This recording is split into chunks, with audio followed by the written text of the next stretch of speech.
यत् चलिए, ईशावास्य उपनिषद हम्म। श्लोक नंबर 7। यत् श्रोत्रेणे न शृणोति अपि येन इदं श्रोतं श्रितं तत् एव त्वं ब्रह्म वृद्धि इदं यत् उपासते इदम। कौन सा पढ़ेगा भाई? इस जिसका कोई भी श्रोत्र के द्वारा नहीं सुन सकता, जिससे श्रोत्र इंद्रियां सुनी हुई हैं, उसको ही तू ब्रह्म जान। श्रोत इंद्रियों के द्वारा जानने में आने वाले जिस तत्व की उपासना करते हैं, यह ब्रह्म नहीं है। जो कुछ भी सुनने में आने वाला पदार्थ तथा प्राकृत कानों से सुनने जाने वाले जिस वस्तु समुदाय की उपासना की जाती है, वह ब्रह्म का वास्तविक स्वरूप नहीं है। परम ब्रह्म परमेश्वर सोस्त्र इंद्रियों से सर्वथातीत है।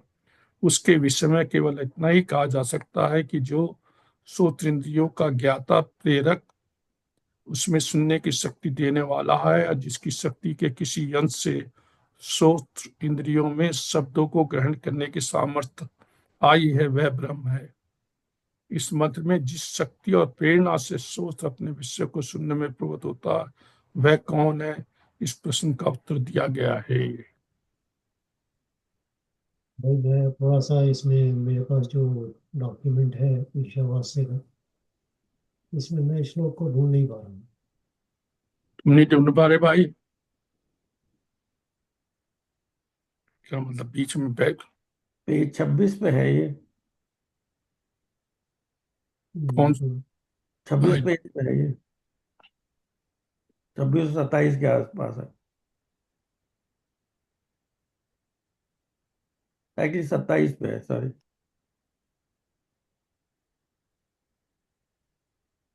कौन सी किताब है इस पे? 22 पे जो है वो यस्मिन सर्वाणि भूतान्यात, ये वाला है। नहीं, सेमिन वो नहीं है। 7 ये है, या यस्मिन सर्वाणि भूतानि आत्मवे भूद्य जानता तत्र को मोह का शोकम एकत्व अनुपश्यते। हाँ, ये है। यही है। मेरे डॉक्यूमेंट में भी यही है। तो अशोक आपने जो पढ़ा वो कौन सा है? मैंने तो साथ में ही पढ़ा है भैया, मेरी किताब में तो खंड खत्म होगा 8वें पे।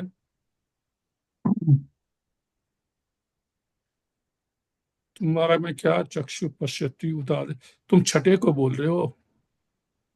हाँ। फिर बात। नहीं नहीं भैया, एक मिनट। छठा तो 7वां ही था बोला यस्तु मैंने। सर्वाणि भूतान्यात् तन्मे या पश्यति सर्वभूतेषु चात्मानं ततो न विगुप्सते। चलो जौन सा भी है, तुम उसी को करो भाई, अनुवाद उठा के।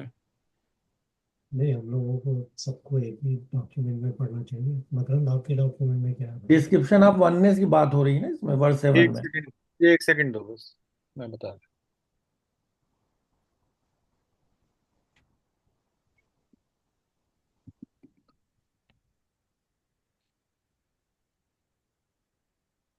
We are on.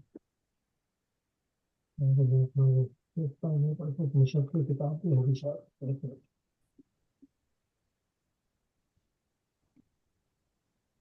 मैं तो वही देख रहा हूँ इसने जो भेजा था, मकरंद ने।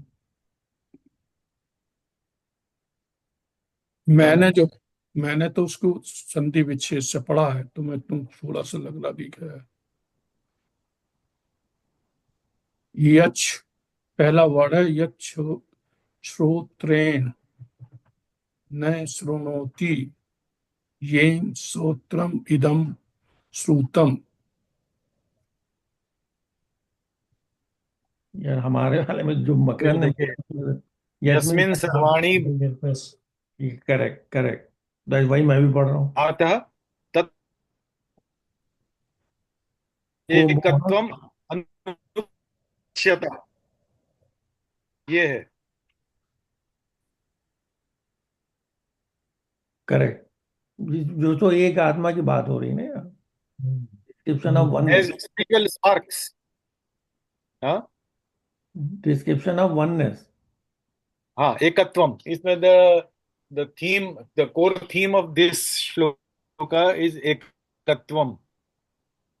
Ekatvam means which is oneness in quality, same quality. Yeah. So Once you one start who seeing, yeah. Once you start always seeing sees that all quality living in entities. everyone,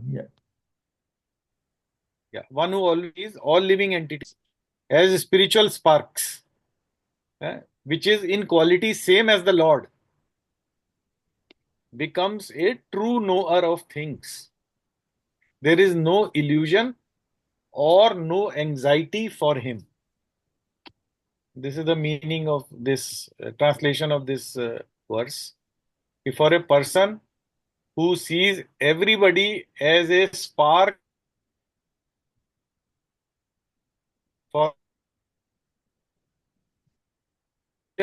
for him there is no anxiety, because he becomes the true knower of things. कि हम सब जो हैं वो आत्मा है. भगवान के एक ही स्वरूप के स्पार्क हैं, अलग अलग. अब स्पार्क जो होता है, आग का जो स्पार्क होता है, उसकी क्वालिटी आग जैसी ही होती है, लेकिन वो उतना तेज नहीं जलता. वाइज वही होता है जो आग होती है, लेकिन चूंकि उसकी क्वांटिटी कम होती है, छोटा होता है क्वांटिटी में, so it doesn't create the same effect. But knowing that all of us have the same spark in us, then we look at everyone in the same way. So that is what they are saying as ekatvam.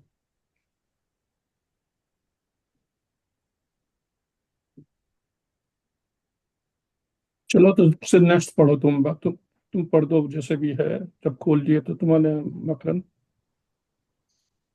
अगला पढ़ूं, because this is in continuation. इस पे किसी को discussion करना है तो कर लो भाई. नहीं, हर्ष कुछ कहने हाँ वाले थे. हाँ, इसे कर लो बात, क्योंकि ये समझने की चीज है. Because what he is saying is कि each individual, if we understand that you, him and that, everybody has the same spark. Yes. उसी परमात्मा का अंश है सब जीवात्मा, किंतु उतनी पावर नहीं है जितनी परमात्मा में है. Let's put it like this.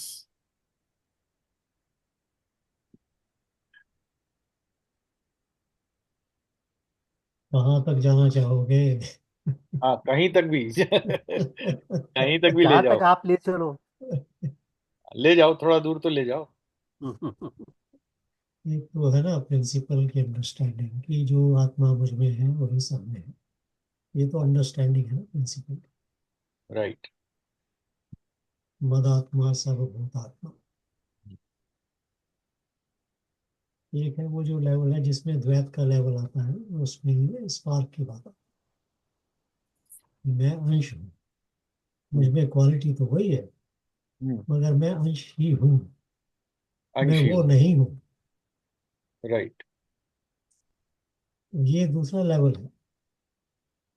इस लेवल के अंदर मैं अंश हूँ ये समझकर व्यक्ति अनुभव करने की कोशिश कर. सिर्फ मैं ही नहीं, सभी वही हैं. हाँ, मैं अंश हूँ और सभी अंश हैं. तो सभी जब अंश हो जाते हैं तो अंश और पूर्ण ये दोनों अलग हो जाते हैं. करेक्ट. बहुत अच्छा पॉइंट बुलाए हो तुम. I wanted to ask that. या तो ये द्वैत में, इसलिए मैं कई बार पूछ लेता हूँ कि कितनी दूर तक जाना चाहोगे. ठीक है ना. तो अंश की अंडरस्टैंडिंग के अंदर छुपा हुआ है द्वैत. द्वैत. मगर जो तीसरी लेवल जो है, उस लेवल के अंदर आप मर्ज कर जाए. तीसरा जो लेवल है, उस लेवल में आप मर्ज कर जाते हो, अद्वैत हो जाते हो. कुछ कह रहे हैं गुलाटी जी? नहीं, मैं डिस्कनेक्ट हो गया था somehow, you know. अच्छा, यू हैवंट मिस्ड एनीथिंग. चलिए. ठीक है। जो तीसरा लेवल जो होता है, उस तीसरे लेवल के अंदर आप अद्वैत में चले जाते हैं और आप मर्ज कर जाते हैं। मैं हूँ और मैं सेपरेट हूँ या मैं अंश हूँ, ये भाव खत्म हो। तो जब अंडर तीनों तीनों लेवल के ऊपर कहीं ना कहीं मोह और शोक दोनों एड्रेस होते हैं, तीनों लेवल के ऊपर। जो अंडरस्टैंडिंग वाला लेवल है उसमें थोड़ा सा एड्रेस होता है, थोड़ा सा मोह खत्म होता है। गुलाटी जी, तुम्हारी तरफ से डिस्टरबेंस आ रहा दिखा है। ये कोई पता नहीं क्या बात है, कुछ सुनाई नहीं दे रहा ठीक तरह। हाँ, तुम्हारी तरफ तुम्हारे से तब डिस्टरबेंस आ रहा है कोई एक। और ज्यादा आ रहा है। तुम म्यूट कर दे, मैं म्यूट कर देता हूँ। अच्छा ठीक है। तो जो ये अंडरस्टैंडिंग है, वो अंडरस्टैंडिंग में भी ये जो आपकी जो मेंटल सिचुएशन होती है हमारी, मोह की और शोक की या एंजाइटी जिसको हम लोग यहाँ बोल रहे थे, वो थोड़ी एड्रेस होती है। तो एक एक छोटी क्वांटिटी में वो एड्रेस होती है, वो पूरी तरह से एलिमिनेट नहीं करती है, मगर वो एक फॉल बैक हो जाता है अंडरस्टैंडिंग की। कि जब आपको मोह या शोक होता है, एंजाइटी होती है, तो आप फॉल बैक कर सकते हो उस अंडरस्टैंडिंग को। तो दूसरा लेवल है जिसमें अंश है, द्वैत का जो लेवल है, उसमें भक्ति का जागरण होता है। वो अंडरस्टैंडिंग तो उस ये जो आपकी जो शोक है या एंजाइटी है, ये जो है, इस ये एड्रेस तो होती है, बट ये एड्रेस जो है ये एलिमिनेट नहीं होती। यानी ये भाव उत्पन्न होता है और उत्पन्न होने के साथ ही इस भाव को डिसिपेट किया जाता है। और जो तीसरा लेवल है उसमें जो शोक और मोह जो है, वो उत्पन्न ही नहीं होता। तो ओके, मैंने गलती करके दूसरा श्लोक जो पढ़ दिया था वो इस उपनिषद का ही नहीं था। इसमें कई उपनिषद है ना, 7 में 8 9 और उन्हें 7 कठोर उपनिषद का था। आई एम सॉरी, मुझे कोई ना मैं इश्यू नहीं, आई एम सॉरी। चलो। अभी यही हर्ष ढूंढते रह गए। हर्ष ये तीसरा जैसे दो है ना, ये one one you are in dvaita, that means you are 1 and 2 are in dvaita. Two क्या है? जो अंश अंश की, first is the understanding, understanding is in dvaita. Hmm, second is I am the ansh, ansh is also a द्वैत। नहीं, अंडरस्टैंडिंग किसकी? तो मुझे तो वन और टू एक ही लग रहे हैं। नहीं नहीं, अच्छा नहीं आप ये कहने हो है, भाई। वो जो वन वो है जो प्रकृति दिखाई, टू वो है कि हम ईश्वर के अंश हैं। One is your mental understanding, but bhav is missing. जो Your intellectual understanding is there, but oneness का भाव is missing. Two के अंदर oneness का भाव is included. जिसको हम जीवात्मा कह देते हैं शायद, मैं भी रहा हूँ। नहीं नहीं, जीवात्मा तो हम, हाँ जीवात्मा हम है, परमात्मा कोई और है। देखो, जब भी आप कहो कि मैं भगवान का अंश हूँ, तो ये भाव के साथ ही हो सकता है।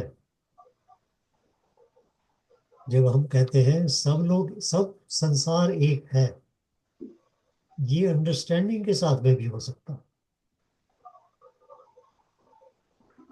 जब मैं अंश हूँ होता है तो भाव के साथ में होना आवश्यक है। अगर भाव के साथ में नहीं है तो सिर्फ अंडरस्टैंडिंग है, बिलीफ है, उसकी कोई वैल्यू नहीं है।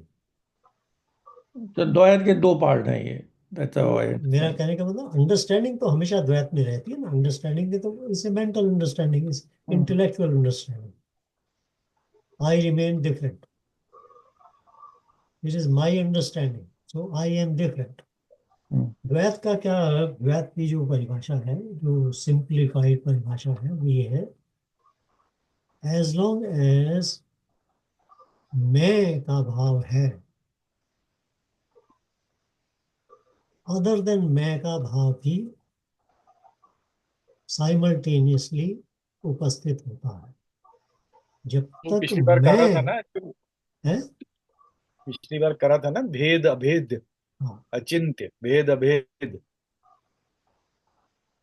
तो वो यही तो पर्सनल था लेवल के, कि भेद हाँ, है और अभेद।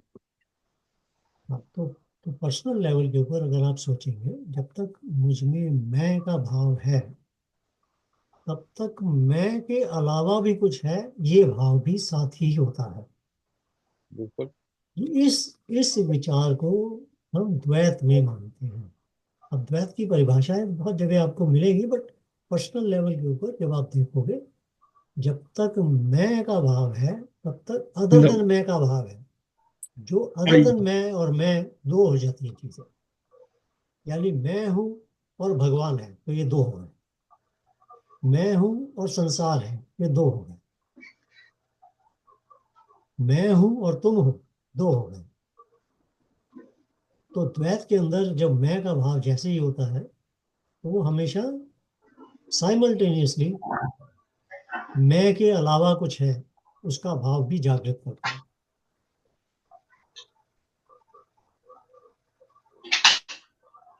तो जो हमारा जो जो द्वैत की पद्धति है, जिसके अंदर भक्ति, पूजा पाठ, ये सब वासनाएं, ये सारी जो चीजें आती है, वो सब द्वैत में आ जाती है।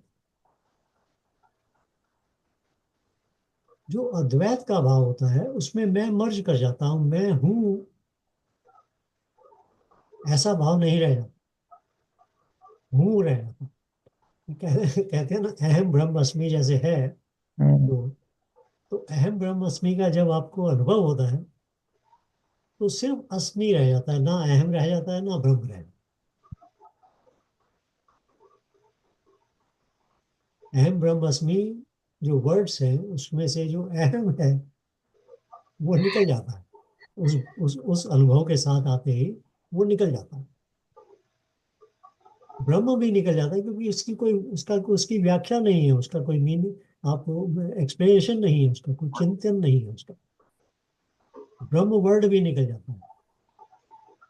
सिर्फ हूँ या एग्जिस्टेंस है, एग्जिस्ट करता हूँ, ये भाव रह जाता So you are the same infinite. है। In you other, become the same infinite. so there is no separation. हाँ, You are उसी the को पूर्ण इस वर्ष में संपूर्ण। उसी को स्पार्क का है ना। हाँ, तो आप डिफरेंट लेवल्स के ऊपर उसको अंडरस्टैंड करें, मेरा कहने का मतलब से सेकेंड लेवल पे स्पार्क है, थर्ड लेवल पे खुद ही वो बन जाता है। बट तीनों लेवल के ऊपर ये जो शोक और मोह जो है, ये, इसको एड्रेस किया जाता है, इसको थोड़ा थोड़ा इसके ऊपर असर होता है। अंडरस्टैंडिंग के लेवल पर भी होता है, अंश के लेवल पर भी होता है, और तीसरे लेवल पर अहम ब्रह्मस्मि वाला लेवल है, उस पर भी होता है। सिर्फ फर्क क्या है, अंडरस्टैंडिंग के लेवल के ऊपर ये एक माइनर सॉल्यूशन मिलता है, यानी आपको साइकोलॉजिकल सॉल्यूशन मिलता है। अंश के लेवल के ऊपर भक्ति का भाव जुड़ता है, तब आपको प्रेम का भाव आता है, और ये सॉल्यूशन थोड़ा बड़ा हो जाता है। तो तीसरा जो लेवल आ जाता है, इसमें आपको अद्वैत में जो जाते हैं, तब ना शोक और ना मोह, ये उसकी उत्पत्ति ही नहीं होती। उसके रीजन ही नहीं रहते। उसका रीजन नहीं रहता, उसका उसका उसका कोई वो प्लेटफॉर्म नहीं रहता। नहीं नहीं, शोक वो तो किस वजह अपने, से होता है? नहीं, अपने नहीं, अपने पूर्ण स्वरूप में चला जाता है ना तब। हाँ बिल्कुल, नहीं, तो उस पूर्ण वो, स्वरूप में तो सिवाय सुख के और कुछ है ही नहीं ना। हाँ, ब्लिसफुल है वो। और उसमें ये अंडरस्टैंडिंग है कि मतलब जैसे एक एंटिटी है, उसके दो हिस्से हैं मान लीजिए, जो मेरे समझ आ रहा है, मैं कह रहा हूँ एक एंटिटी के दो हिस्से हैं, और उन दोनों हिस्सों को पता है कि मैं इसी एंटिटी का पार्ट हूं, मैं भी इसी एंटिटी का ही पार्ट हूं। तो इनका आपस में कुछ एक दूसरे को लेके एंजाइटी नहीं है, एक दूसरे को लेके कोई मोह नहीं है। और फलक्रम में जो है वो जुड़े हुए दोनों उसी एक एंटिटी से हैं। तो इसलिए एंजाइटी भी नहीं है, कोई फियर भी नहीं है, ना कोई शोक है, ना कोई मोह है।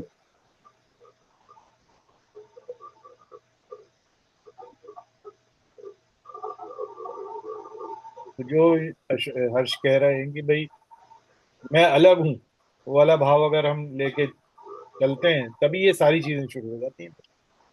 नहीं, वो आई एक्चुअली एम आज डिफरेंट। बड़ी बारीकी से ये एक बात आई है। जैसे मैं तो हमेशा दो ही समझता था। ये तीसरा हाँ, लेवल जो है, जैसे द्वैत और अद्वैत, मैं दो ही लेवल में घूमता था। ये दो लेवल तो ही है। लेकिन एक द्वैत सब के भी लेवल, दो भाग है ना। सब मगर लेवल। द्वैत के अंदर डिफरेंट लेवल्स हैं। हाँ, एक चीज और इसको हम थोड़ा सा एक्सटेंड करें। जैसे द वे आई अंडरस्टैंड कि अब जब हम अद्वैत में आ गए तो ये निर्गुण ब्रह्म की बात हो रही है, हाँ, जो कि टाइम और स्पेस के भी आगे है, राइट? राइट। जहाँ से सारी रचना शुरू हुई, जब इसमें सगुण ब्रह्म लगा आके, शक्ति लगी। तो इन अदर वर्ड्स, सगुण ब्रह्मन इज नथिंग बट निर्गुण ब्रह्मन, and then everything that we experience in this world is nothing but appearance of the nirgun brahman. It is a form of appearance, right? या अगर ये निकाल दिया तो कुछ कुछ बचेगा ही नहीं, there is no experience, right? या जिसको हम कहते हैं वाइब्रेशंस जो हैं। जैसे हम कहते हैं ना, ये कमीज है, ये धागे से बनी हुई है, मगर धागा निकाल दो तो कमीज की एग्जिस्टेंस खत्म। एग्जैक्टली। थोड़ा डिस्टरबेंस हो रहा है। Yeah, I know. क्या लग रहा है कोई जैसे बार्क कर कोई, रहा हो। नहीं, हाँ, जैसे लग रहा है कोई वो पानी पी रहा है ना, वो जब घड़ियाल आके पानी पीता है ना तालाब में, वैसी आवाज आ रही है। सॉरी, मैंने गुलाटी जी आपको थोड़ा म्यूट किया है, मेरे ख्याल है आपके उधर से कहीं से आवाज आ रही है। आप बोलोगे तो अनम्यूट करके बोल लेना। अभी आपकी आवाज नहीं है क्योंकि आप म्यूट पे हो। ठीक है, इट्स ओके विद। है कुछ कुछ डिस्टरबेंस है कनेक्शन में, ऐसी हो सकती है उसके अंदर। हाँ, कोई ऐसा, वो कोई ऐसा नहीं कि बैकग्राउंड में से है, कनेक्शन की भी कभी कभी हो जाती है। मेरे बीच में दो चल रहे थे जूम। अच्छा अच्छा अच्छा। अरे मेरे को समझ में नहीं आ रहा था, अब ये क्लियर है, पहले वाला क्लियर नहीं था, मैं म्यूट करने लगा हूँ। अच्छा ठीक है। ठीक है जी। तो बढ़िया, ठीक है। जैसे मैंने कहा, ये सारी इसके अंदर जितने भी श्लोक है ना, ये सारी चीजें हम लोग डिस्कस कर चुके हैं, बट थोड़ा सा रिवाइज ही हो जाएगा। आप सभी इसके अंदर कंट्रीब्यूट कर सकते हैं, कोई नया नहीं आएगा, बट डिफरेंट एंगल से आप उसको एक्सप्लेन कर सकते हर्ष यहाँ थोड़ी अपना मैं छोड़ के भाग रहे हो भाई। हैं। हाँ। तुम्हारा हमने यहाँ मत भाई, मैं रहो, ओके। वो छोड़ना बाद में, श्रीमती के सामने बात छोड़ना, ओके। नहीं ठीक है ना, देखिए, ये जो हमारा जो सत्संग है, इसके अंदर जितनी दूर तक, जितनी गहराई तक जा सकेंगे उतनी अच्छा लगेगा। या हमें हमें यही तो फ्रीडम है यार, इस साथ में बैठ के बात करने में। अगर कहीं ये प्रवचन बहुत सुन रहे बड़ी होंगे तो फ्रीडम है कुछ और भी बात होती है। यहाँ तो हम जितना ज्यादा चाहे जा सकते हैं। ये ऑर्डिनरी फ्रीडम नहीं है हर्ष, दिस इज एक्स्ट्रा ऑर्डिनरी। जैसे भगवान जो अर्जुन को कहते हैं ना, ये एक्स्ट्रा ऑर्डिनरी नॉलेज हमने तुम्हें दी है, गुह्यम, गुह्यतम ज्ञान। या सबको नहीं मिलती है। That this is how I feel. यहाँ इसकी जो रियल ब्यूटी है वो यही है। चलिए, अच्छा है, हमारे सबके ऊपर ही प्रभु की कृपा है। बिल्कुल, बिल्कुल सही कह रहे हो। इसीलिए वो अपने अंदर से वो, अनलेस वी आर ट्रैवलिंग, जैसे आई एम ट्रैवलिंग, ये भाव आता है कि नहीं, ये नहीं छूट सकता आज, क्योंकि वो एक लय बन गई है ना। हम्म। क्यों रामिनो जी, आप बहुत शांत हैं। हाँ, रिसीविंग मोड में हूँ मैं।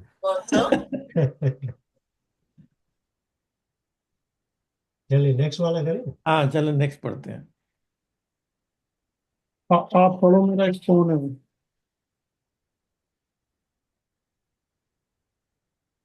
हेलो पीयूष। हाँ मकरंद आपके पास है तो आप पढ़ लो। हाँ हाँ, 8th।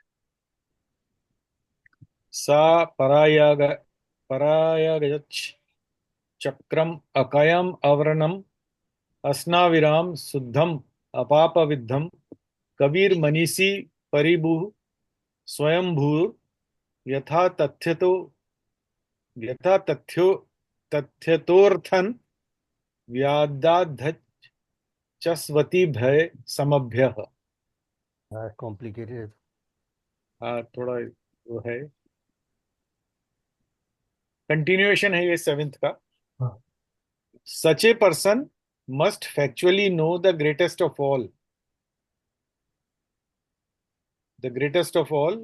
who is unembodied, omniscient, beyond reproach, without veins, pure and uncontaminated, the self-sufficient philosopher who has been fulfilling everyone's desire since time immemorial. चलिए मैं इसका वर्ड के मीनिंग बताता हूँ तो थोड़ी क्लैरिटी हो जाए, उसके बाद आप एक्सप्लेनेशन अच्छा देगा। तो स का मतलब वो पर्यागत, ऑल परवेडिंग, जो सब जगह है। शुक्रम, Omnipotent. सेल्फ एफल्जेंट होती है, जिसकी ब्राइटनेस अपने अंदर से ही हो।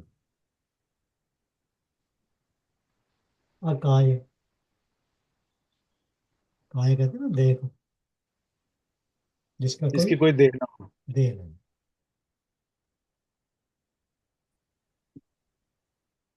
अव्रणम, जिसके ऊपर कोई किसी किस्म का कोई एडल्ट्रेशन नहीं है, कोई एडिशनल चीज उसके ऊपर लगी हुई नहीं है।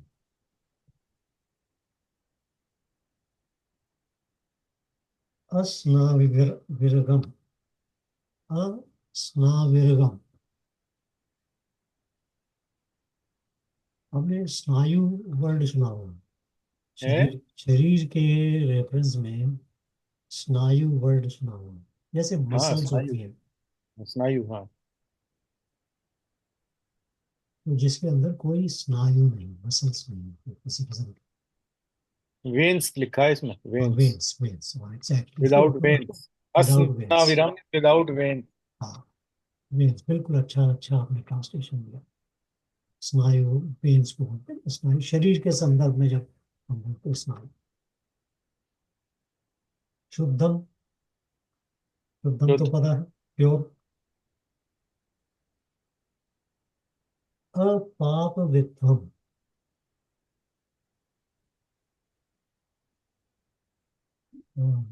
अगेन जिसके अंदर कोई किसी किस्म की नेगेटिविटी अटैच नहीं।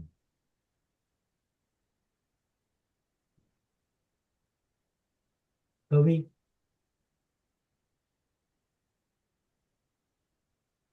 कवि कवि, वाइज वाइज मैन। मतलब आपके पास में है इंग्लिश में ट्रांसलेशन तो बताना। हाँ कवि इज ओमनिशियंट, हाँ ओमनिशियंट। ओमनिशिएंट तो वो मनीषी के साथ में जुड़ा है। मनीषी इसमें है फिलोसोफर। अच्छा ठीक है, कवि को इसने ओमनिशियंट लिखा है। ठीक।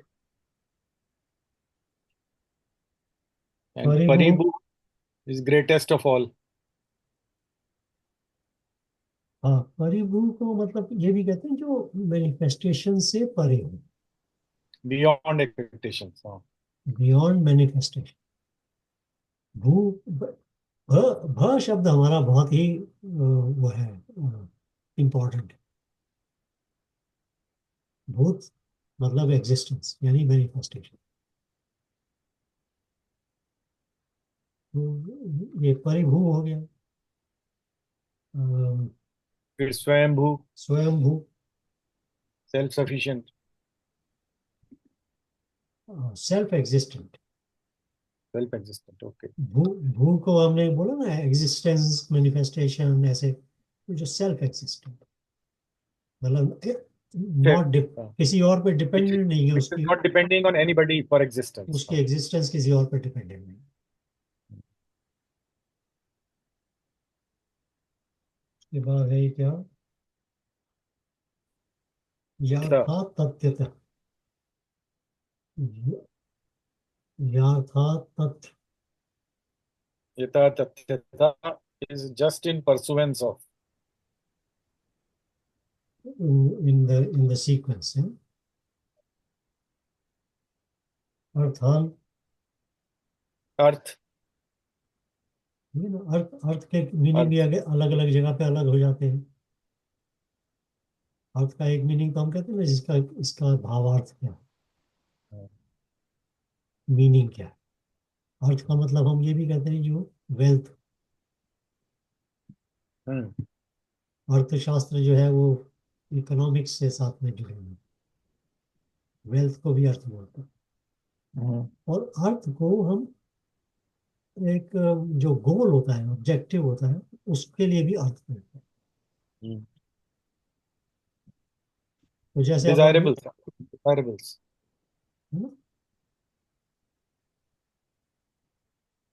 और वेदघात, वेदघात,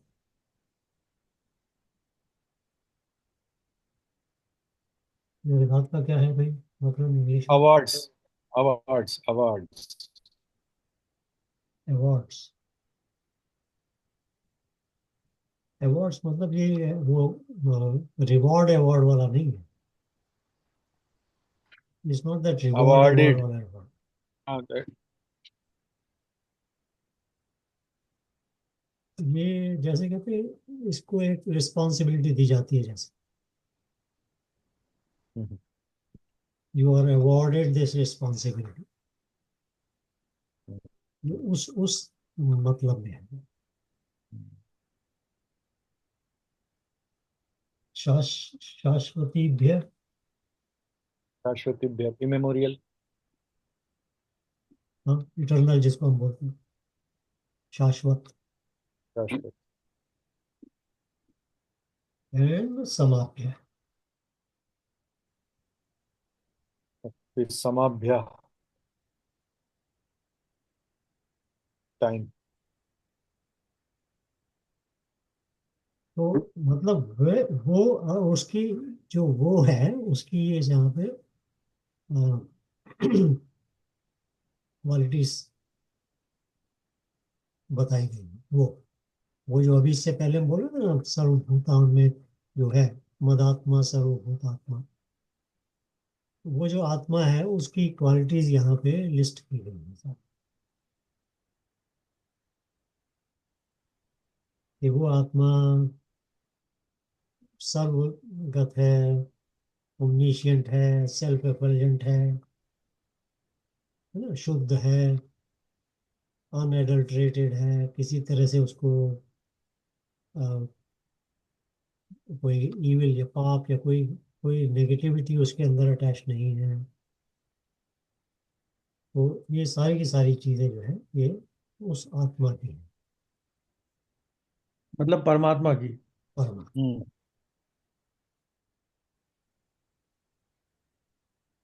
चलिए अभी आगे इसका जो विश्लेषण है वो पढ़ दीजिए भाई। हाँ। अशोक तुम म्यूट करो, Uh, म्यूट से अनम्यूट करो यार।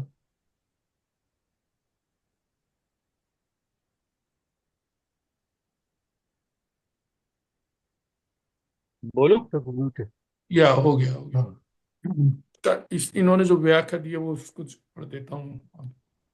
थोड़ा- उपर्युक्त वर्ण के अनुसार वर्णन के अनुसार परमेश्वर को सर्वत्र जानने देखने वाला महापुरुष उन परम ब्रह्म पुरुषोत्तम सर्वेश्वर को प्राप्त होता है जो शुभ अशुभ कर्म जनित प्राकृत सूक्ष्म देह तथा पंच भौतिक अस्थि शिरा मांस आदि दिव्य षड्स विकार युक्त स्थूल देह से रहित छिद्र रहित दिव्य शुद्ध सचिदानंद घन है एवं जो क्रांतदर्शी सर्वश्रेष्ठता है सबके ज्ञाता सबको अपने नियंत्रण में रखने वाले सर्वाधिपति हैं और कर्म पर वश नहीं कर वश स्वेच्छा से प्रकट होने वाले हैं तथा जो सनातन काल से सब प्राणियों के लिए उनके अनुसार समस्त पदार्थों की यथा योग रचना और विभाग व्यवस्था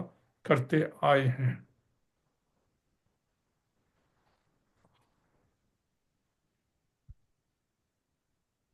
वही बेसिकली जो आप कह रहे थे। थोड़ा मैं और इसको इसमें पढ़ दूं, इसमें बेटर एक्सप्लेन। हाँ, चलो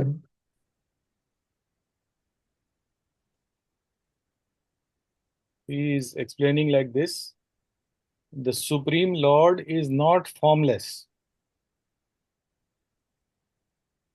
He has his own transcendental form, which is not at all current तुम्हारा कट रहा है। Yeah. the form of the Lord is transcendental, which is not at all the material world. यहाँ यहाँ शब्दों में फंस गए वो एक्सप्लेनेशन देने के चक्कर में। मतलब वो कहते हैं कि फॉर्म है बट वो ट्रांसेंडेंटल फॉर्म है, मतलब वो that is not the form, शब्दों में फंस गए। Not the it form. Is a form So he's saying कि yeah. So इसमें जो वेन वर्ड आया है उसको इन्हें एक्सप्लेन किया है कि the anatomy of a material body must have a mechanical construction with veins and so forth. But the transcendental body of the Supreme Lord has nothing like veins. Formless हो गए ना। It is clearly stated here that he is unembodied, which means that there is no difference between his body and his soul. His body and soul are same. ये फिर वही शब्दों में फंस गया भैया, ये जो भी था एक्सप्लेन करने वाला बंदा। उस लेवल पे there is no body no soul. Yep. तो There is no body. वो शब्दों में फंस गए वो जरा थोड़ा सा। अचिंत्य इसीलिए यूज किया गया ना वो वर्ड हिंदी में जो है संस्कृत में। In materially conditioned life, the soul is different from the gross embodiment and subtle mind. But for the Supreme Lord, there is never any such difference between him and his body and mind. He is the complete whole, and his mind, body, and he himself are all one and the same. ये किसका है ये commentary? Srila Prabhupada की। वही चक्कर है। Anyway तो उन्होंने ब्रह्म को भी रूप देने की कोशिश कर दी है, करेक्ट। वो बट अपना वो अपना ये श्लोक उस वे रूप के बारे में नहीं है। वो कमेंट्री में तो होता ही है ये कि आप वो जिस एंगल से देख रहे हैं उसी से लिखते हैं। वो That's why exactly it is better to read different commentaries या and then reach your own understanding.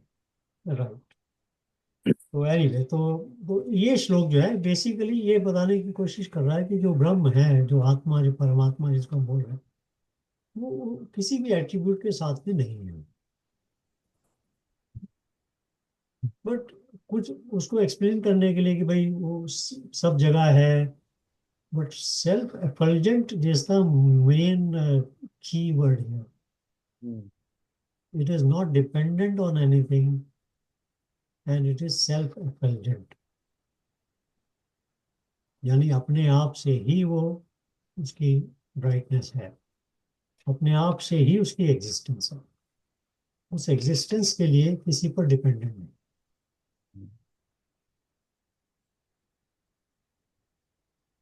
असल में देखिए आपकी बात बिल्कुल ठीक है। जो जो भक्ति भाव से या द्वैत के भाव से देखता है उसका एक्सप्लेनेशन भक्ति भाव और द्वैत वाला ही आता है।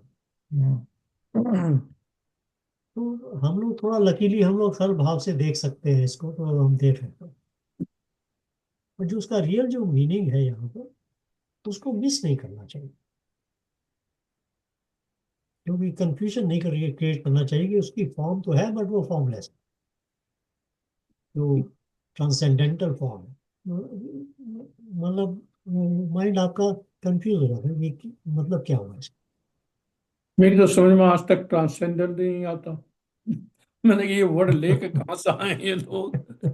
मेरे को तो कंफ्यूज है उस वर्ड का आज तक। मैं सही मायने कभी मैंने समझ नहीं मैं भी तुम्हारे साथ हूँ अशोक। कि उसको मतलब ये वो है ना। मुझे मतलब लग रहा है उड़ रहे हैं, बस इतना ही मेरे दिमाग में आता है जब कोई वर्ड यूज करता है। उड़ रहे हैं, अब कहाँ उड़ रहे हैं पता नहीं, कहाँ रुकेंगे कुछ पता नहीं। जब आप उड़ मन रहे हैं। को पार कर जाते हैं, हाँ। जब हाँ, आपका आइडेंटिटी जो है वो आपकी माइंड से परे हो जाती है, उसको हम ट्रांसेंड करते हैं इंग्लिश में। या और हर जगह व्याप्त होने वक्त का एक सिंपल एग्जांपल जो आता है वो उसका देते हैं कि जैसे ईथर है, या जिसको हम आकाश बोल देते हैं। आकाश जो है वो हर जगह है। तो जैसे एक उसमें एग्जांपल ये आता है कि एक घड़ा है, अगर या उस भीतर भी आकाश है और उसके बाहर भी आकाश है। घड़े के भीतर भी आकाश है, जो स्पेस है वो भी आकाश है, और जो बाहर है वो तो स्पेस है ही, वो भी आकाश है। तो जो आकाश स्वरूप कोई अगर चीज है तो वो हर चीज के बाहर भी है और अंदर भी है।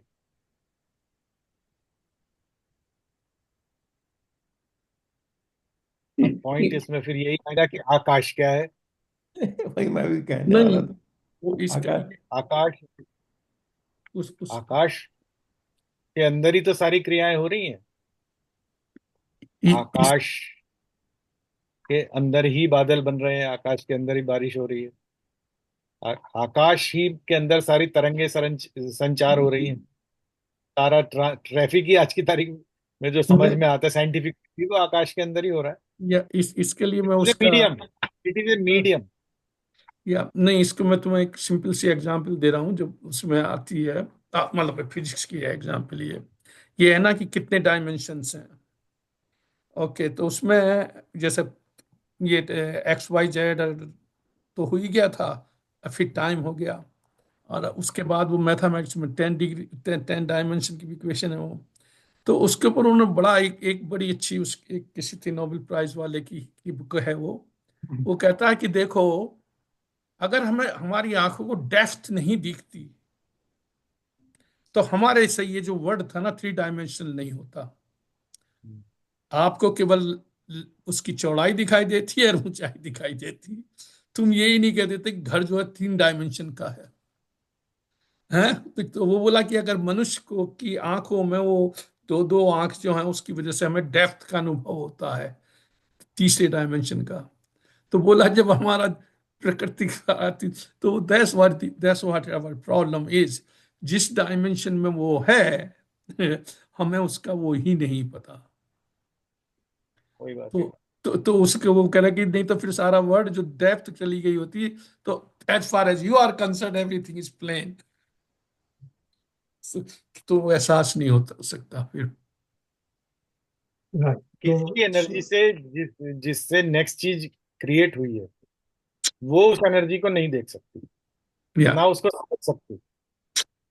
शास्त्रानुसार पंच तत्वों की जो उत्पत्ति हुई है उसमें सबसे पहला तत्व आकाश होता है, और उस आकाश से ही बाकी तत्वों की उत्पत्ति होती है। मगर जो जो परमात्मा है वो इस आकाश से भी परे है। अरे बिल्कुल सही इस कहा। पर्टिकुलर चीज के लिए हम ट्रांसेंडिंग का वर्ड यूज करते हैं। जैसे फिजिक्स में इलेक्ट्रॉन माइक्रोस्कोप से इलेक्ट्रॉन नहीं देख सकते तुम, इलेक्ट्रॉन दिखाई नहीं दिया आज तक। कि जो जो इंस्ट्रूमेंट बनाया वो उससे आगे वाली चीज दिखाएगा, उसके उस पीछे वाली चीज, नॉट आगे की।